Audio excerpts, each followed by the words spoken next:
Fala pessoal, videozinho sobre placa preta, deu o que falar, né? Pois é, isso é bom saber que o pessoal tá gostando da informação, o pessoal compartilhou.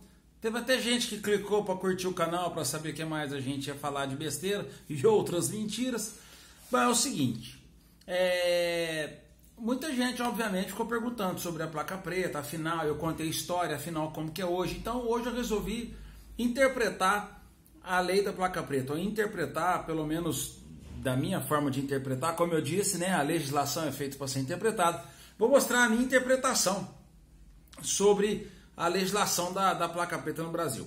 Então nós vamos começar com aquilo que está valendo. O que vale no Brasil hoje? O Código de Trânsito Brasileiro, que é a Lei 9.605 de setembro de 96. 2 anos depois nós tivemos a resolução, que é um anexo ao Código de Trânsito, que fala sobre a lei da placa preta. Mas o que o Código de Trânsito fala sobre placa preta? No artigo 96, o Código de Trânsito Brasileiro classifica os automóveis. Os automóveis se classificam no inciso 1º, quanto à tração. Aí tração animal, tração motor e tal.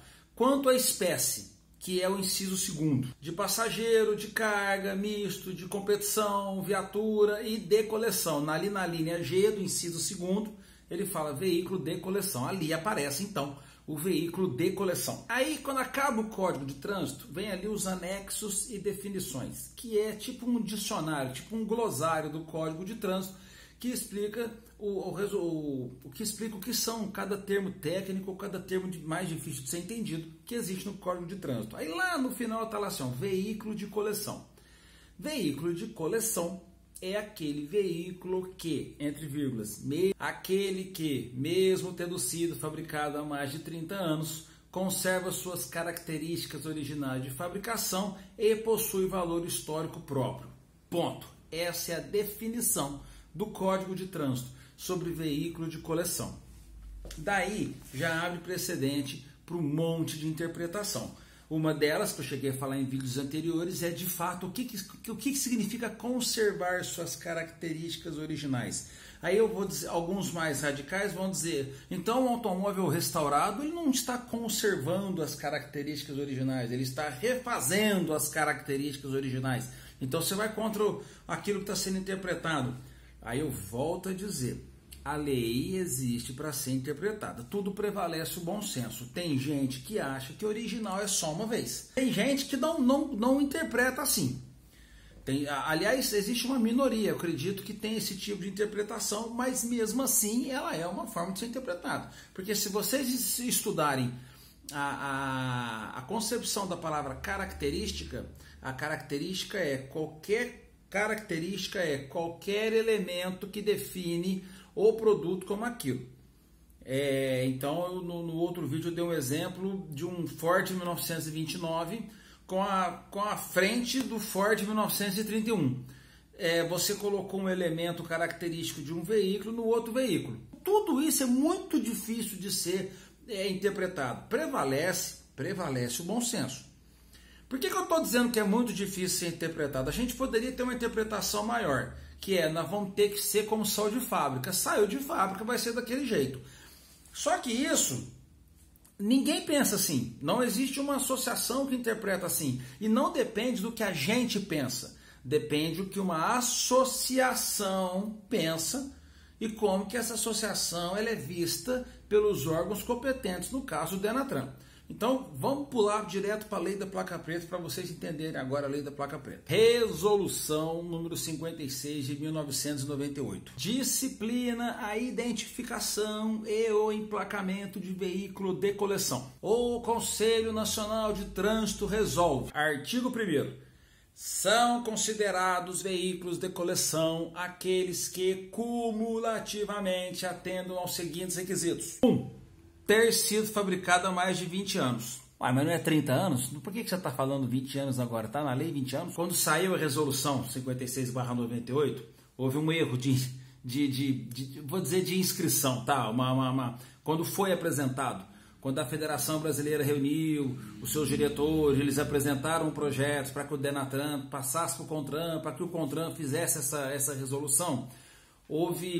cada clube apresentou o seu interesse sobre o veículo de coleção. E na época, como essa lei é de 98, então vamos pensar que em 97 eles estavam discutindo essa lei. Quando chegou em 97, na reunião da Federação Brasileira, para que os clubes apresentassem os seus interesses, o Clube do Alfa Romeo ainda lembrou, falou, pô, mas a gente está em 97, carro com 20 anos, são carros de 77 para trás, existem muitos automóveis interessantes da Alfa Romeo que tem 20 anos, né? Uma GTV, uma GTA, eles não têm 30 anos.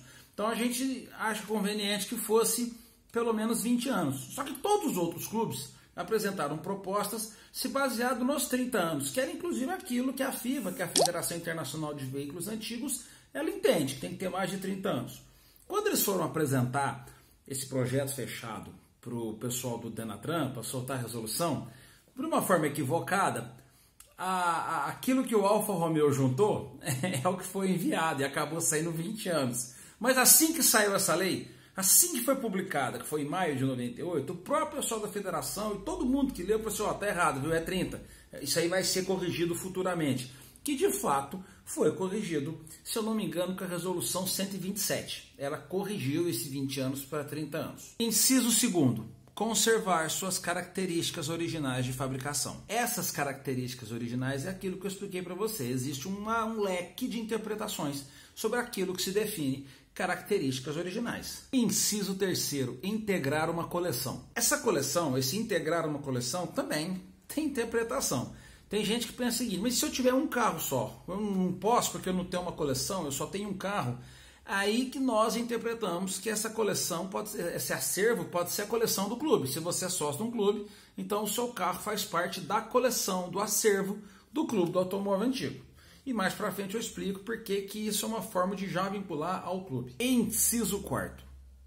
Apresentar certificado de originalidade emitido por uma entidade homologada ou reconhecida pelo Denatran. Esse inciso 4º ele tem 3 parágrafos. O primeiro parágrafo ele fala que a entidade que vai emitir o inciso 4º, né, que é o inciso 4º, que é o certificado de originalidade, essa entidade tem que ser reconhecida pelo Denatran e é ela que vai ser a responsável pela emissão do certificado de originalidade. Então só o fato dessa entidade ser responsável pela expedição do certificado de originalidade, e se ela vai ser a responsável para dizer que você vai manter seu carro original, isso é mais um motivo de entender aquele inciso 3º que fala que o seu veículo tem que integrar uma coleção e a gente interpretar isso, que essa coleção é o acervo do Clube do Automóvel Antigo. Aí o parágrafo 2º, ele diz que essa pessoa jurídica, ela tem que ser uma pessoa jurídica que tem a finalidade de preservação, conservação do automóvel antigo e que é ela que vai ficar responsável pelo certificado que ela emitir. Ou seja,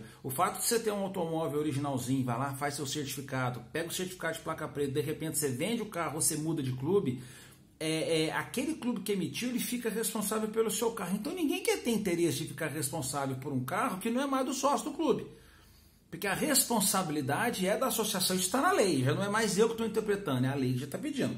Então é muito interessante isso. Se você tem um carro com placa preta, se você comprou um carro com placa preta, procure saber quem que é o responsável por essa placa preta e saiba que essa responsabilidade pode ser transferida. Você pode aproveitar um outro clube e falar assim, olha, eu mudei de clube, eu estou num outro clube, eu queria que o meu clube, que agora eu sou sócio, seja o responsável pela minha avaliação pelo meu carro. Já o parágrafo 3º, que é o último do inciso 4º, ele fala que o certificado de originalidade ele é obrigatoriamente um documento necessário para que seja registrado, seja apresentado no Denatran, para que seja registrado no documento o título de veículo de coleção. Aí, moçada, vem o artigo 2º da resolução. O artigo 2º, para mim, eu acredito que deveria ser para todos, o artigo 2º é o principal motivo que explica por que foi feita a lei da placa preta.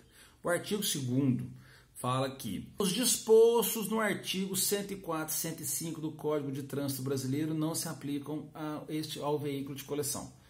Aqui está dizendo que aquilo que o artigo 104 e 105 do Código de Trânsito obriga, o veículo de coleção não é aplicado ali, ele está isento de ter essa obrigação. Já, no outro vídeo eu vou dizer o que são esses artigos. O próximo artigo ele revoga a resolução 771/93, que eu expliquei no vídeo anterior. E o último artigo diz que essa lei entra em vigor na data da sua publicação, que foi em maio de 98. Aí embaixo existe um anexo.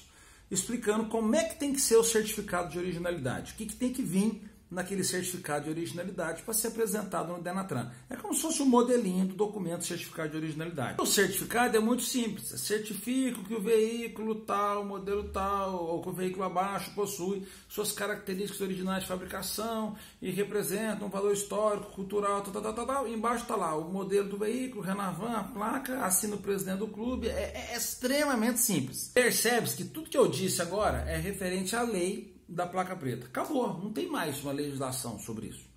A única coisa que tem na legislação é algumas portarias do Denatran que mostram quem são os novos clubes ou essas pessoas jurídicas que são reconhecidas pelo Denatran para emitir certificado de originalidade. Para vocês terem uma ideia, existem hoje 90 pessoas jurídicas, 90 associações que são reconhecidas pelo Denatran para poder emitir certificado de originalidade. E cada uma tem a sua forma de avaliar. A principal delas é a Federação Brasileira de Veículos Antigos, porque é a que coordena o maior número de clubes filiados a ela. Tem quase 200 clubes. Mas vocês percebem que pela lei, uma coisa que tinha que ficar claro, pela lei, que eu já falei tudo que a lei fala de placa preta, a lei não fala de 80 pontos, a lei não fala de item excludente, a lei não fala o que pode ser considerado característica original ou não. Tudo isso foi da interpretação de cada entidade reconhecida.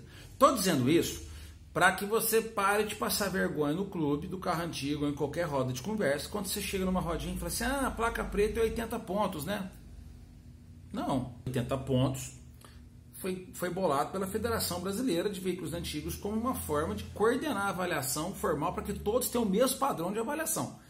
E a própria Federação Brasileira, ela entende que numa tabela de 100 pontos, você pode perder 20. Então, se ela entende que 20 pontos são itens não originais, então são 20. Então, isso mata aquela teoria do que o automóvel tem que ter 100% original.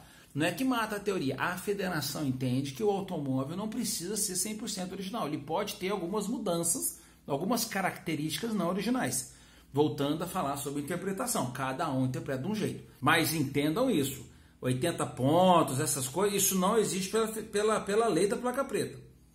Não para de bater o pé e fala assim, é 80 pontos, né? Seu carro tem mais de 80 pontos, mas esse para-choque aí, então, pare de chamar determinados veículos que têm uma placa preta que é diferente de uma avaliação baseada naquilo que você aprendeu pela Federação Brasileira. De repente você vê um carro que é diferente com placa preta, você fala, opa, isso aí é placa treta.